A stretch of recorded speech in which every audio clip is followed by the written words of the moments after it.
I'm Joe Feeks, editor of Poultry Health Today, and with me is Dr. Steve Davis of Colorado Quality Research. Steve, it's great to have you here. Thanks.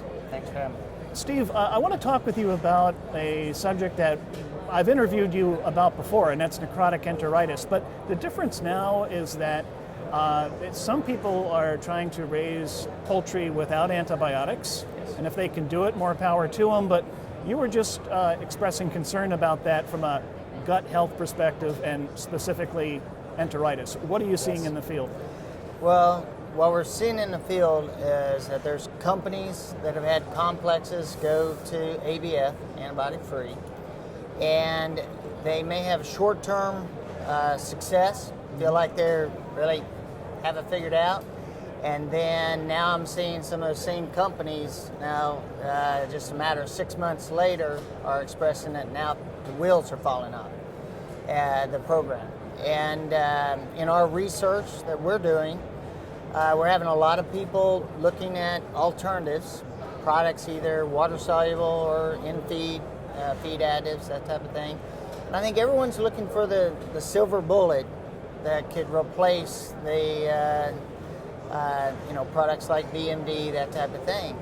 And we're going to struggle to find a silver bullet. I just don't think it's going to exist. And why do you think that is? What is it about necrotic enteritis that makes it such a difficult disease to control without antibiotics? And that's a very good question, because I truly believe it's a very complex disease. That's why the model is very difficult, and there's a lot of different models out there. And I think the disease expresses itself differently out there, and there's just so many. It's a complex disease. It's not a single pathogen disease, and it's more of a syndrome that's occurring because there could be multiple factors, and those factors are not always present in all complexes or all outbreaks, and it changes and is different from farm to farm and from complex to complex, and it makes it a very difficult disease to control without antibiotics. Where there's a broad spectrum efficacy against Clostridium perfringens, like a BMD has. Okay. Now, you've probably looked at some other alternative products. Can you tell us about your research there?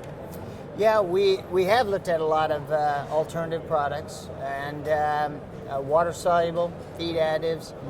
And to tell you the truth, we have tested more products that actually make the necrotic enteritis worse than it does make it better.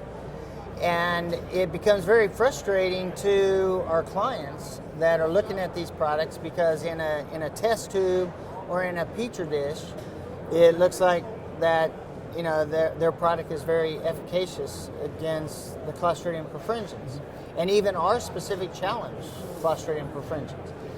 But the broiler intestine is not a test tube or a petri dish.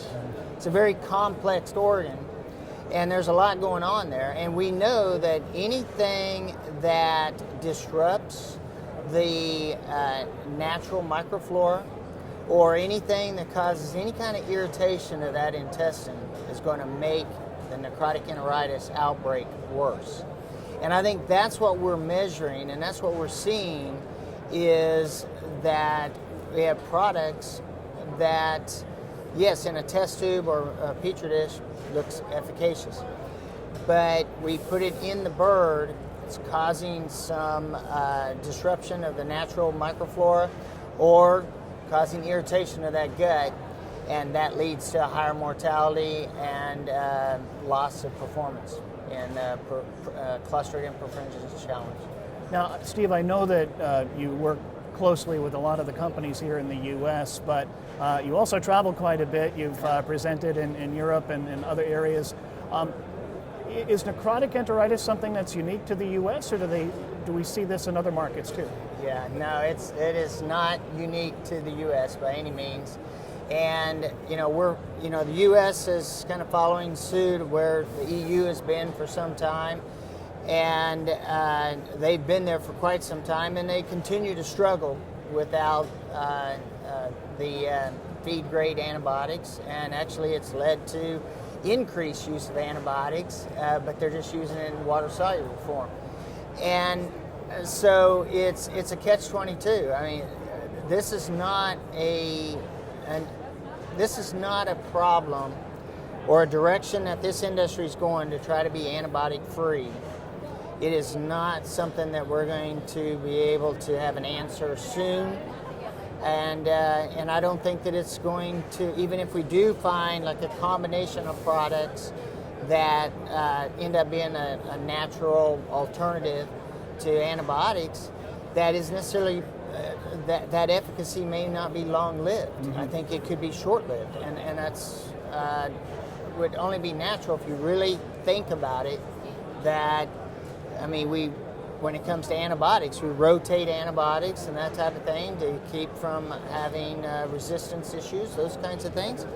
And why would we expect that not to be an issue with quote-unquote non-antibiotic type products as well? Steve, you make some good points about necrotic enteritis and antibiotic-free systems, but in fairness, producers with the more conventional systems have been struggling with this disease as well.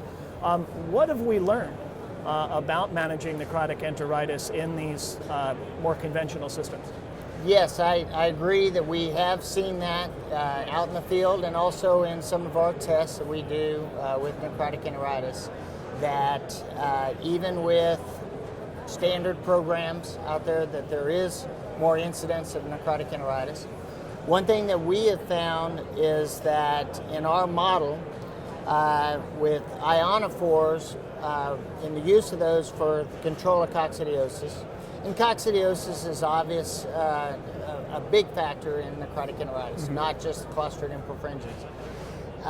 That with ionophores we see a little less necrotic enteritis than we do with chemicals or cocci vaccines, and that is something that's pretty common out there. We also have found that